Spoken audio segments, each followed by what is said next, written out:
नमस्कार, आप देख रहे हैं बिहार 24/7 न्यूज। आज की प्रमुख खबरें। बिहार में अब न सिर्फ शहरी इलाकों में ऑनलाइन चालान काटा जाएगा, बल्कि ग्रामीण इलाकों में चौक चौराहे पर सीसीटीवी कैमरे के माध्यम से ऑटोमेटिक चालान काटा जाएगा। परिवहन विभाग ने निर्णय लिया है कि ग्रामीण इलाकों में सर्वे के बाद अप्रैल से कैमरे लगाने की शुरुआत हो जाएगा। वहीं 31 मार्च तक 26 जिलों के सभी 72 चौक चौराहे पर सीसीटीवी लगाने का कार्य पूरा कर लिया जाएगा। विभागीय समिति में जिलों को कम समय में काम पूरा करने का निर्देश भी दिया गया है। इसके साथ ही 9 और जिले के शहरी चौक चौराहे पर कैमरा लगाने का काम मार्च के बाद शुरू हो जाएगा। विभाग के मुताबिक 26 जिलों में 1 अप्रैल से कैमरा काम करेगा। बताया जा रहा है कि सीसीटीवी कैमरे से अपराध और अन्य गतिविधियों की निगरानी होगी, अपराध करने वाले की पहचान होगी और यातायात नियमों का उल्लंघन करने वालों पर जुर्माना लगाया जाएगा। सीसीटीवी कैमरे से मिले डेटा से यातायात के विभिन्न पहलुओं का विस्तार से अध्ययन होगा। कहाँ सड़क जाम है और कहाँ यातायात प्रबंधन में सुधार करने की जरूरत है। मुख्यमंत्री नीतीश कुमार अपने प्रगति यात्रा के दौरान आज भोजपुर पहुँचे। इस दौरान आरा में सीएम नीतीश कुमार का भारी विरोध हुआ। जगदीशपुर में छात्र संगठन ने मुख्यमंत्री नीतीश कुमार को काला झंडा दिखाकर उनका विरोध किया, जिसके बाद दर्जन भर से अधिक छात्रों की हुई गिरफ्तारी। नई दिल्ली भगदड़ हादसे में जांच के लिए गठित की गई कमेटी 2 सदस्यों की कमेटी करेगी मामले की जांच। रेलवे ने मृतकों के परिजनों को 10-10 लाख रुपए, वहीं गंभीर रूप से घायल यात्रियों को 2.5 लाख रुपए और मामूली रूप से घायल यात्रियों को 1 लाख रुपए का मुआवजा देने का ऐलान किया है। दरअसल नई दिल्ली रेलवे स्टेशन पर शनिवार रात भगदड़ मच गई। हादसे में 18 लोगों की मौत हो गई और कई अन्य लोग घायल हो गए। मरने वालों में 9 महिलाएं, 4 पुरुष और 5 बच्चे हैं। इस हादसे में मरने वाले में बिहार के 9, दिल्ली के 8 और हरियाणा का 1 शख्स शामिल है। यह घटना प्लेटफॉर्म नंबर 13 और 14 पर हुई है। घटना के वक्त हजारों की संख्या में श्रद्धालु प्रयागराज महाकुंभ जाने के लिए स्टेशन पर एकत्रित हो रहे थे। इसी बीच नई ट्रेन की घोषणा के बाद भगदड़ मच गई। शुरुआती जांच में सामने आया है कि प्लेटफॉर्म 13 और 14 पर आने वाली ट्रेन लेट थी और भीड़ का दबाव लगातार बढ़ रहा था। इसी बीच प्लेटफॉर्म 16 से नई ट्रेन की घोषणा होने के बाद भीड़ बेकाबू हो गया और भगदड़ मच गई। भगदड़ मामले में लालू यादव ने रेलवे को जिम्मेदार ठहराया। लालू यादव ने इस घटने पर दुख जताते हुए रेल मंत्री अश्विनी वैष्णव का इस्तीफा मांगा है। लालू यादव ने कहा है कि बहुत दुखद घटना घटी है। यह रेलवे के कुप्रबंधन के कारण इतने लोगों की मृत्यु हुई है। मुझे काफी अफसोस है। उन्होंने कहा है कि रेल मंत्री को इसकी जिम्मेदारी लेनी चाहिए और तुरंत इस्तीफा दे देना चाहिए। उपेंद्र कुशवाहा ने लालू यादव के बयान का कड़ा विरोध जताया है। उन्होंने कहा है कि दुख की बात यह है कि जब एक दुखद घटना हुई है तब भी लालू यादव राजनीति कर रहे हैं। उन्होंने कहा है कि यह कोई राजनीतिक मुद्दा नहीं है, लेकिन लालू यादव हर चीज को राजनीति से जोड़ देते हैं। इनके वरिष्ठ नेता होने के बावजूद उन्हें समझना चाहिए कि कहाँ राजनीति करनी चाहिए और कहाँ नहीं। रेल मंत्री भी रहे हैं, उन्हें पता होना चाहिए कि घटना के बाद जांच होती है, फिर सच्चाई सामने आती है। इस तरह की दुखद घटनाओं पर राजनीति नहीं होनी चाहिए। राष्ट्रीय जनता दल के राज्यसभा सांसद संजय यादव ने कहा है कि भारतीय जनता पार्टी सिर्फ लालू यादव के डर से नीतीश कुमार को अपने साथ रखे हुए है, वरना बीजेपी कभी भी उन्हें साथ नहीं रखती। उन्होंने कहा है कि यह लालू यादव का प्रभाव है और त्याग है कि 2010 को छोड़कर हर चुनाव में राष्ट्रीय जनता दल सबसे अधिक सीट जीतकर विधानसभा में पहुंची और सरकार भी बना चुकी है। लालू जी पे कब आरोप नहीं लगा? जिस दिन से राजनीति में परिवार के लोग छोड़िए ना, दुनिया जानती है। आप नहीं जानते क्या सच्चाई है? हमसे पूछ रहे हैं। सुनने वाले, बोलने वाले, कहने वाले सब सच्चाई जानते हैं। सच्चाई क्या है? ये इस बिहार की जनता सच्चाई जानती है। इसलिए 1990 से लेकर 2020 के चुनाव तक, एक 2010 का चुनाव खाली छोड़ दें तो राष्ट्रीय जनता दल लालू प्रसाद यादव जी के ही कार्यों से और उन्होंने जो त्याग और बलिदान दिया है, राष्ट्रीय जनता दल नंबर 1 पार्टी 2020 में भी थी, 2015 में भी थी, 2005 में भी थी, उससे पहले भी थी। ये लालू प्रसाद जी के ही ताकत है, उन्हीं का प्रताप है कि ये सब लोग एक हो रखे हैं। नहीं तो बीजेपी नीतीश कुमार जी को ढोएगी। अब आपको क्या लगता है? 20 साल से आप बताइए, बिहार की जनता, बिहार के युवा, छात्र, शिक्षक, कर्मचारी, व्यापारी, किसान, मजदूर, श्रमवीर, कौन खुश है इस सरकार से? जिसको नौकरी नहीं मिली वो भी खुश नहीं है, जो नौकरी कर रहा है वो भी खुश नहीं है। ये सिर्फ हेडलाइन मैनेजमेंट की सरकार है। धरातल पे कहीं कुछ नहीं हो रहा। वास्तविकता यही है। ये खाली बैंडेज लगा के सरकार चला रहे हैं। राजधानी पटना जंक्शन पर एक बड़ा हादसा हुआ है, जहां 25,000 वोल्ट करंट के चपेट में आने से युवक की जिंदा जलकर मौत हो गई। पटना जंक्शन पर भीड़ नियंत्रण करने के कड़े इंतजाम किए गए हैं। दानापुर डिवीजन के डीआरएम ने कहा है कि छठ पूजा के दौरान पटना जंक्शन पर बड़ी संख्या में यात्रियों की आवाजाही होती है और उस समय भीड़ नियंत्रण का जो सिस्टम काम करता है वही व्यवस्था इस बार भी लागू की जा रही है।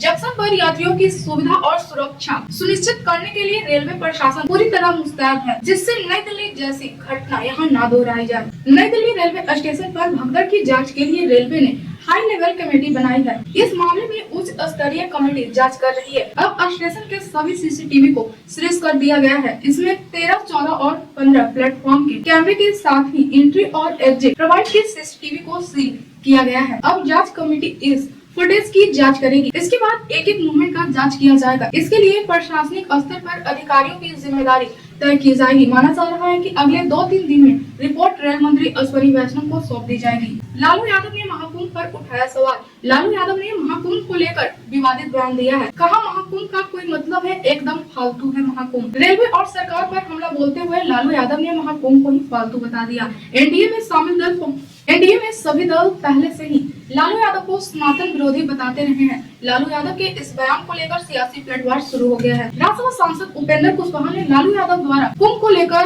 की गई टिप्पणी पर नाराजगी जताई है। उन्होंने कहा है कि लालू यादव जिस उम्र में है, हो सकता है कि कभी कभी कुछ बात निकल जाती हो, लेकिन यह करोड़ों लोगों के आस्था का विषय है। कुंभ स्नान कोई जबरदस्ती नहीं करा रहा, लेकिन लालू यादव का बयान संविधान का कानून के तहत आपत्तिजनक हो सकता है। किसी को यह अधिकार नहीं है कि वह किसी की धार्मिक भावनाओं से खिलवाड़ करे। उनका यह बयान करोड़ों लोगों की आस्था को ठेस पहुंचाने वाला है और इस पर कानूनी कार्रवाई भी हो सकती है।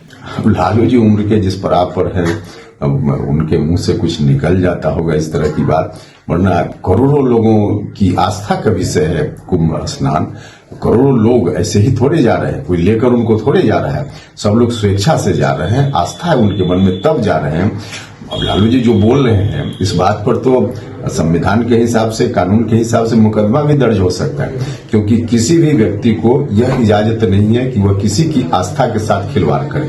तो लालू जी की जो बात है, उनका जो स्टेटमेंट है, करोड़ों लोगों की आस्था को आहत करने वाला स्टेटमेंट है। बिहार कांग्रेस अध्यक्ष अखिलेश प्रसाद सिंह ने दिल्ली हादसे पर आरोप लगाते हुए कहा है कि पहले जब दिल्ली में आम आदमी पार्टी की सरकार थी और दिल्ली में कोई घटना घटती थी तो लोग आरोप लगाते थे। अब तो दिल्ली में डबल इंजन की सरकार है और ऐसी घटना दिल्ली जैसे शहर में होता है तो ये गंभीर चिंता का विषय है और दुखदायी है। इसकी जांच होनी चाहिए। पहले तो एक्यूज करते थे लोग कि आप पार्टी का सरकार है, अब तो दोनों डबल इंजन की सरकार वहाँ भी हो गई और इस तरह का वारदात दिल्ली जैसा शहर में होता है तो ये तो बड़ा ही दुखदायी है और चिंता का विषय है।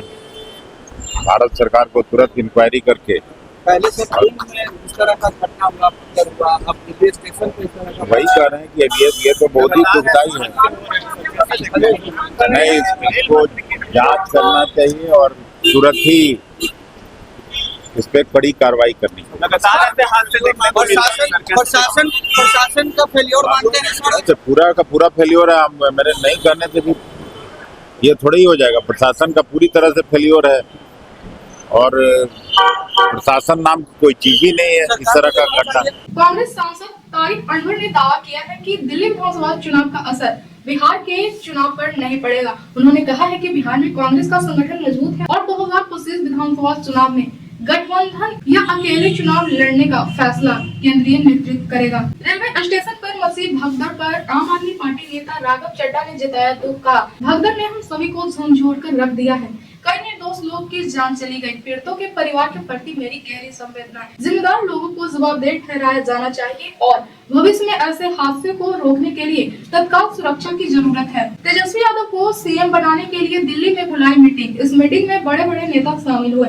इस दौरान बिहार में बदलाव को लेकर चर्चा की गई, जिसमें तेजस्वी यादव की जीत का रास्ता तैयार करने की रणनीति पर चर्चा हुआ। बता दें कि बिहार में इस साल के अंत में विधानसभा चुनाव होने हैं। एक तरफ नेता प्रतिपक्ष तेजस्वी यादव इन दिनों बिहार के दौरे कर रहे हैं तो वहीं दूसरी तरफ पार्टी के नेता आरजेडी और महागठबंधन की सरकार बनाने के लिए युद्ध स्तर पर काम कर रही है। जेडीयू सांसद संजय झा ने नई दिल्ली रेलवे स्टेशन भगदड़ मामले में कहा, यह एक दुखद घटना है। बिहार सरकार लगातार हालात का जायजा ले रही है। यह घटना पर राजनीति नहीं, जांच होनी चाहिए कि यह घटना आखिर किस वजह से हुई। पटना जंक्शन पर महाकुंभ जाने वाले यात्रियों की भारी भीड़। पटना गया पैसेंजर ट्रेन में पैर रखने तक की जगह नहीं है। जान जोखिम में डालकर ट्रेन पर चढ़ने की आपाधापी। दिल्ली हादसे पर सीएम नीतीश कुमार का बड़ा ऐलान, बिहार के मृतकों को मिलेगा मुआवजा। मृतकों के आश्रितों को 2 लाख रुपए अनुग्रह अनुदान, घायलों को 50,000 रुपए की मदद मुख्यमंत्री राहत कोष से देने का निर्देश दिया है। रेलवे स्टेशन पर हुए हादसे को कांग्रेस ने नरसंहार बताया है। कांग्रेस प्रवक्ता ने कहा है रेल मंत्री को फौरन इस्तीफा देना चाहिए। रेल मंत्री पर निशाना साधते हुए कांग्रेस नेता ने कहा कि अश्विनी वैष्णव मौत के आंकड़े को छुपाने में लगे हुए हैं। रेल मंत्री द्वारा हादसे पर पर्दा डाला जा रहा है। हादसे के लिए रेल मंत्री को जिम्मेदार ठहराने के बजाय उस जनता को जिम्मेदार ठहराया जा रहा है जो महाकुंभ के लिए जाना चाहती थी। अगर यह जिम्मेदारी नहीं ले सकते तो सरकार में क्यों बैठे हैं? इस देश में अब आम आदमी की कोई कीमत नहीं बची। बिहार के सभी रेल स्टेशन पर हाई अलर्ट, प्लेटफॉर्म बदलने पर रोक। दानापुर स्टेशन पर शिफ्टवार अफसरों की तैनाती की गई है। इसके तहत पटना जंक्शन सहित अन्य स्टेशनों में होल्डिंग एरिया बनाया जा रहा है। बिहार सरकार ने जमीन संबंधित समस्याओं को समाधान के लिए नई व्यवस्था बहाल कर दी है। बिहार सरकार के राजस्व एवं भूमि सुधार विभाग ने ऐसी व्यवस्था की है कि आप घर बैठे राजस्व कोर्ट में ऑनलाइन अपनी शिकायत दर्ज कर सकते हैं। सरकार ने राजस्व न्यायालय को अब पूरी तरह से ऑनलाइन कर दिया है। इसके लिए RCML पोर्टल बनाया गया है। नई दिल्ली में हुई भगदड़ पर पूर्णिया सांसद पप्पू यादव ने मुआवजे की मांग की है। पप्पू यादव ने मृतक के परिजनों को 10-10 लाख रुपए मुआवजा देने की मांग की है। इसके साथ ही पप्पू यादव ने अपनी तरफ से ऐसी खबरों के लिए बने रहिए बिहार 20.7 न्यूज के साथ। धन्यवाद।